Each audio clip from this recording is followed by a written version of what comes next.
सुप्रभात। मैं शिष्यपाल में बीए पार्ट फर्स्ट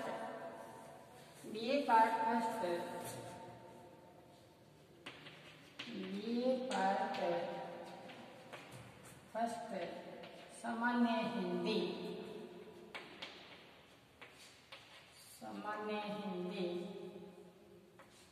के अंतर्गत हम पढ़ रहे थे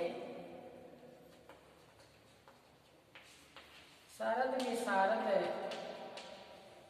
की रचना अपने पढ़ रहे थे। इनकी रचना है अपने, और अपने देश की नस्लें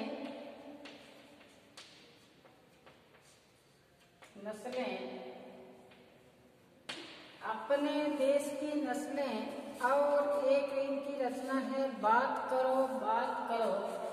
कौन सी रचना है? बात करो। ये रचना है जिसमें हमने कल अध्ययन किया था अपने से बताया था कल कि जो अपना तब का जो भाव है वो नहीं रह पाता, उसके बारे में कल बात की थी कि कल तक बांधते थे जिसका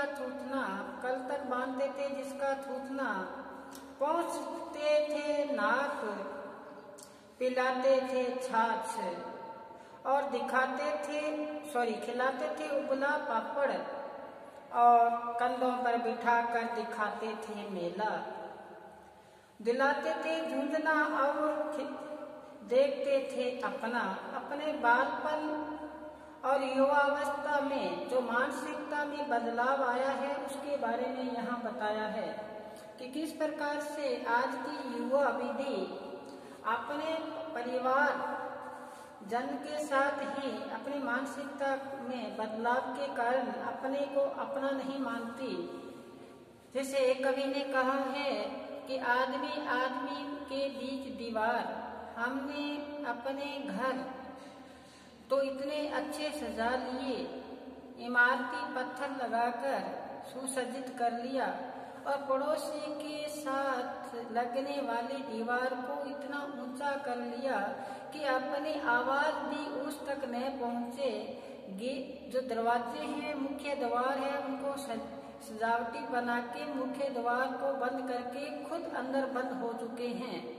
यह कहने का भाव हमारा जो समाज के प्रति स्नेह है, हमारा लगाव, हमारा प्रेम झलकता ही नहीं है, हम एकांकी बन चुके हैं। इसी प्रकार शारद विशारद जी बताते हैं, क्या बताते हैं कि हम बालपन में अपने बच्चों की परवरिश के लिए अपने आप को झोंक देते हैं, लेकिन जैसे युवा अवस्था में प्रवेश करता है तो क्या कहते हैं कि बीच सड़क भी नंगा खड़ा है, और क्या बताते हैं कि देखते भी नहीं, खुद अपने परिवार की तरफ देखता भी नहीं, कहते हैं कि आप क्या अपने हो।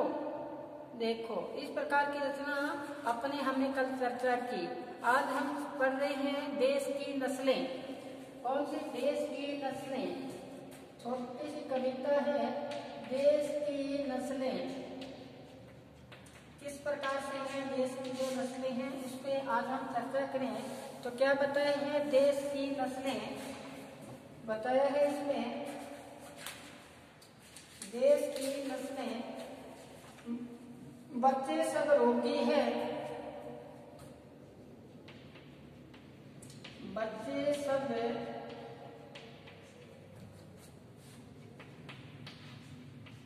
रोगी है, बच्चे सब रोगी है, जवान सब भोगी है, जवान सब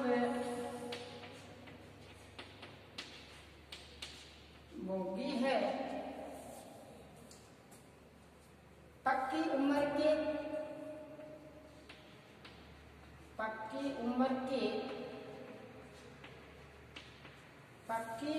के कुछ अनुभव बडेरे,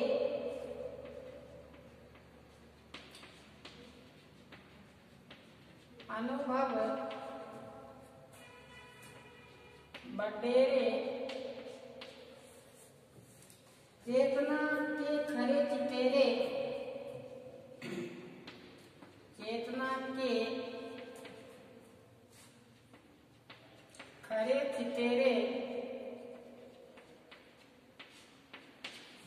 चेतना के खरे तेरे वियांग योगी है,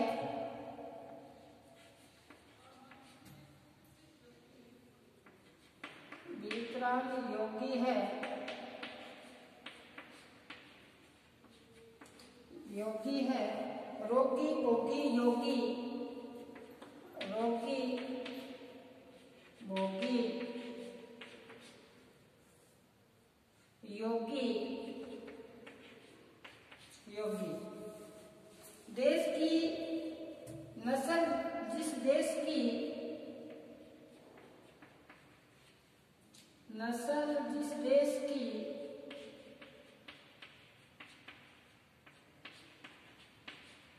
नस्ल जिस देश की ऐसी होगी, ऐसी होगी क्या? देश की नस्ल जब ऐसी होगी क्या खाक प्रगति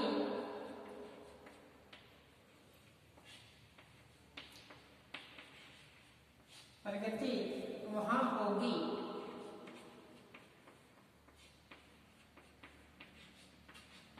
देखो छोटे से शब्दों में बहुत गहरे भाव है कि बच्चे सब रोगी हैं और बताया जवान सब भोगी हैं, पक्की उम्र के कुछ अनुभवी बड़ेरे, चेतना के खरे चितेरे वीतराग योगी है, रोगी भोगी योगी। जिस देश की नस्लें ऐसी होगी क्या खाक प्रगति वहां होगी। तो कवि ने क्या बताया, देखो ध्यान से सुनो कि बच्चे सब रोगी हैं, बच्चे सब रोगी हैं। तो यहाँ पर कवि ने 3 नस्लों की खूबियां बताई है, 3 नस्लें बताई हैं यहाँ पर, बच्चा, जवान और यहाँ बुजुर्ग के लो या युवा अवस्था के बाद की अवस्था, इन 3 अवस्थाओं के बारे में यहाँ चर्चा की है। तो कवि ने वर्तमान देश की पीढ़ियां हैं उनकी जो मानसिकता है उनकी अनुभूति का वर्णन करता है कि देश की नस्लें 3 प्रकार की है। देश की नस्लें कितने प्रकार की बताई है? 3 प्रकार की है। एक नस्ल बच्चों की है, एक नस्ल कौन सी है? एक नस्ल है वो बच्चों की है, बच्चों की। अब एक नस्ल है जो जवान की है,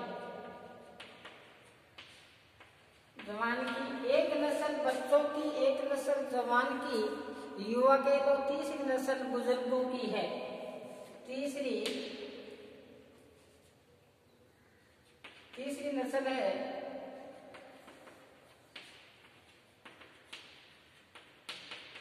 बुजुर्गों की। ये 3 प्रकार के प्राणी है हमारे यहाँ, 3 प्रकार के हैं। तो इन तीनों नस्लों की अपने अपनी क्या है खूबियां हैं। बच्चों की अलग खूबी है, जवान की अलग है, बुजुर्ग की अलग है। बच्चे सब रोगी है, कवि क्या कहते हैं? बच्चे सब क्या है? रोगी है।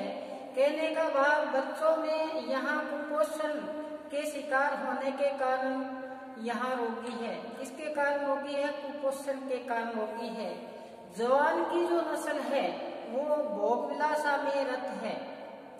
जैसे ही बच्चे से जवान हुए तो हम किसके आशिक होंगे? भोग विलासा में रत होंगे, लीन होंगे। हमारा जो मुख्य ध्येय था उसको भूलकर हम विषय विकारों में लीन हो गए, भोग विलासा में पड़ गए। तो बताया कि हमें क्या जीवन की आनंद लेने लगे। इस स्थिति में जो चेतना थी वो वहीं धरी की धरी रह गई। आगे बताया है तीसरा कि देश की तीसरी पीढ़ी के रूप में क्या है? बुजुर्ग है और उनके साथ जीवन का कुछ अनुभव है, इसलिए उनमें क्या है? जीवन शक्ति के अबोध चितेरे हैं, लेकिन वे भी क्या है? इच्छा रहित रोगी के समान ही है। जैसे यहाँ बच्चे हुए तो ये कुपोषण के शिकार हो गए, जवान बने तो भोग विलासा में लीन हो गए, पक्की उम्र के जैसे बुजुर्ग हुए तो तो ये क्या बन गए, ये बन गए योगी, यानी संसार से विरक्ति पा ली इन्होंने। तो इस प्रकार की नस्लें जब यहाँ होगी तो कभी कहते हैं कि खाक प्रगति वहां होगी, देश की प्रगति कैसे होगी। कवि ने ये बताया कि इस प्रकार रोगी भोगी तीनों नस्लें हमारे देश की है, तो वहाँ उस नस्लों के बल पर देश की प्रगति कैसे संभव है। देश की प्रगति के लिए कर्मवीर बनना चाहिए, लेकिन यहाँ तो कुछ न करने की ठान रखी है।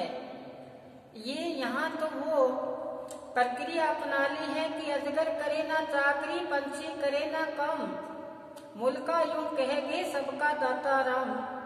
ये यहाँ पे धारणा कर रखी है। तो कवि ने बताया है कि बच्चे को पौष्टिकता आहार नहीं मिलने के कारण कुपोषण के शिकार होंगे। जैसे ही हमारा कुछ इस यहाँ देश के लिए कुछ कर गुजरने का समय आया, तो हम युवावस्था में प्रवेश किया, तो हम भोग विलासा में लिप्त हो गए, उनमें ही रत हो गए। उनका जो मुख्य आनंद की अनुभूति को हमने समझ लिया कि जो भी आनंद है वो ये भोग विलासा में ही है। और जैसे जैसे हमारी अवस्था निकली, हम बुजुर्ग हुए, तो हमने इन सबसे नाता तोड़कर, संसार से नाता तोड़कर क्या बन गए, योगी बन चुके हैं। तो कवि ने देश के विकास की प्रगति का यहाँ पर अनुभूति में चित्रण किया है और बताया है कि यहाँ मनोवैज्ञानिकता, भाषा की गहनता, सहजी दृष्टांत है।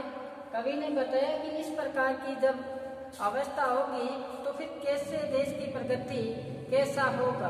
किसी ने अपने देश का उत्तरदायित्व अपने कंधे पे नहीं उठाना चाहता, सब भोग विलासा में रत होना चाहता है, क्योंकि जो बच्चे हैं उनको अच्छा भोजन नहीं मिलने के कारण, उनकी परवरिश अच्छी तरह से नहीं होने के कारण पोषण के क्या हो रहे हैं, शिकार हो रहे हैं। तो ये यहाँ वर्तमान देश की जो पीढ़ियां हैं उनकी मानसिकता का यहाँ पे एक अनुभूति में वर्णन किया है शरण विशारद जी ने। देश की नस्लें, बच्चे सब रोगी हैं, बच्चे सब रोगी हैं, जवान सब भोगी हैं, पक्की उम्र के कुछ अनुभव बडेरे, चेतना के खरे चितेरे, वीतराम योगी है, रोगी भोगी योगी। देखो कैसे लिखा है कवि ने, रोगी भोगी योगी। देश की नस्लें देश की ऐसी होगी, नस्ल जिस देश की ऐसी होगी, क्या खाक प्रगति वहां होगी। तो क्या बताए, बच्चा है, एक नस्ल बच्चे की बताई, जवान की बताई, बुजुर्ग की बताई, तीनों की यहाँ मानसिकता के बारे में बताया कि मानसिकता कैसे उनकी मानसिकता है। यहाँ तो बस यही चर्चा है, बात करो, कुछ सात तक की बात नहीं है। जीवन अमूल्य है। आपको पता होगा हरिश्चंद्र, भारतेंदु हरिश्चंद्र जी ने 35 वर्ष की उम्र थी, 35 वर्ष की, और अपना इतिहास बना के भारतेंदु युग के नाम से प्रसिद्ध हुए। उम्र कितनी थी, 35 वर्ष। तो तभी तो कबीरदास जी ने कहा है, जीना थोड़ा ही भला, जीना थोड़ा ही भला। अगर जी ले थोड़ा ही, लेकिन उसमें कुछ करी तो सही। अपने पशुओं की भांति खा पी और सोकर ही जीवन को व्यतीत कर दिया। तभी तो कवि ने यहाँ रोष व्यक्त करते हुए आज की पीढ़ी, आज की यहाँ जो बच्चे बुजुर्ग जवानों पर व्यंग्य किया है कि हमारी ऐसी मानसिकता हमने बना ली तो हमारा देश का कल्याण कैसे होगा, हमारा और देश का कल्याण कैसा होगा। हमारा जीवन इसलिए नहीं मिला है, ये ध्येय इसलिए नहीं है कि हमने अपने क्या है खा लिया पी लिया और सो गए, ये जीवन नहीं है। इसमें कुछ कर गुजरने का, यहाँ पे कर्मवीर बनने का संदेश दिया है। जो कर्मवीर होते हैं वो कहते हैं कि पर्वतों को काट कर भी रास्ता बना देते हैं। ऐसा यहाँ संदेश दिया है कि कर्मवीर की भांति हमें आगे बढ़ना है, हमें रोगी भोगी योगी की भांति नहीं बनना है। तो ये यहाँ संदेश दिए है कवि कविता के माध्यम से, छोटी सी कविता इसके माध्यम से। अब चलते हैं उनकी दूसरी कविता, बात करो बात करो।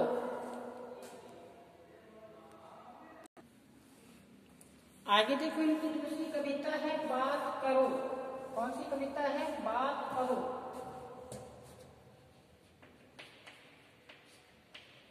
बात करो।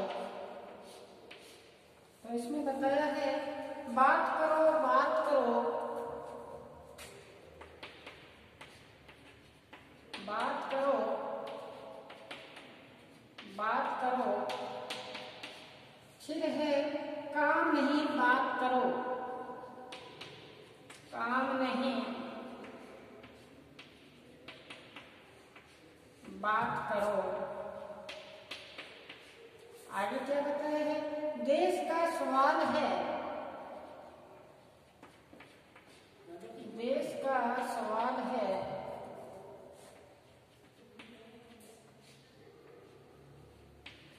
देश का सवाल है, झंडे की बात करो, झंडे की बात करो।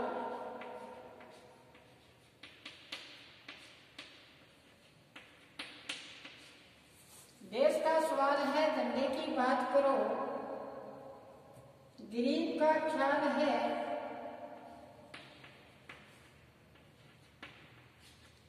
गरीब का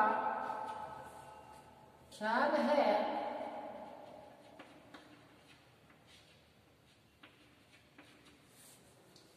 डंडे की बात करो, डंडे की बात करो।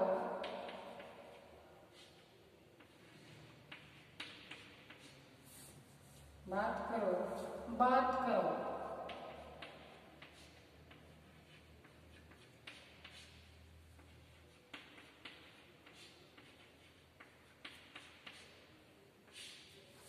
देखो कवि ने क्या बताया है कि बात करो, बात करो, काम नहीं बात करो।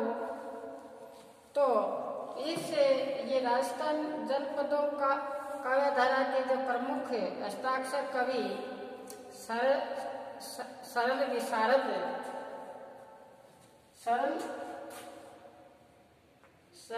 विशारद जी ने बताया है बात को शीर्षक कविता में कि आज की जो युवा पीढ़ी है, चाहे प्रौढ़ पीढ़ी है, ये सब अपने एक ही कार्य में लगी हुई है, बात करने में। बात करने की इन्होंने महारत हासिल कर रखी है और देश की समाज की जो बातें हैं उनका समय अभाव है, उनकी बात नहीं करनी, सिर्फ बात ही बात, निरर्थक बातें ही बातों में समय व्यतीत कर रहे हैं। तो बताया है कवि ने बात करो, बात करो, काम नहीं बात करो। कवि कहता है कि आज की पीढ़ी, चाहे वह युवा पीढ़ी हो, चाहे वो ढलती उम्र की प्रौढ़ पीढ़ी हो, दोनों पीढ़ियां जहां देखो बातें करने में लगी है। किस में लगी है? बातें ही बातें करने में लगी है और काम करने अर्थात देश समाज की जो प्रगति है उनकी बात पर या उनकी तरफ ध्यान ही नहीं देती। तो ये इनकी जो सार्थक जो उनका उद्देश्य क्या था, एक निरर्थक उद्देश्य में लगी हुई है। उनके बारे में यहाँ सब जो लोग हैं दिखावटी ज्ञान का व्याख्यान करने में लगे हैं। यही बात यहाँ बताई है कि बात करो। अब फिर बात बताई, देश का सवाल है, झंडे की बात करो। अब बातें कर रहे हैं, देश की बात कर रहे हैं, झंडे की बात कर रहे हैं, लेकिन सार्थक बात नहीं कर रहे हैं कि जिस झंडे के नीचे हम खड़े होते हैं तो पता है कि इसकी गौरव जो महिमा है उसके बारे में किसी को पता नहीं है और बातें निरर्थक बातें करने में लगे हैं।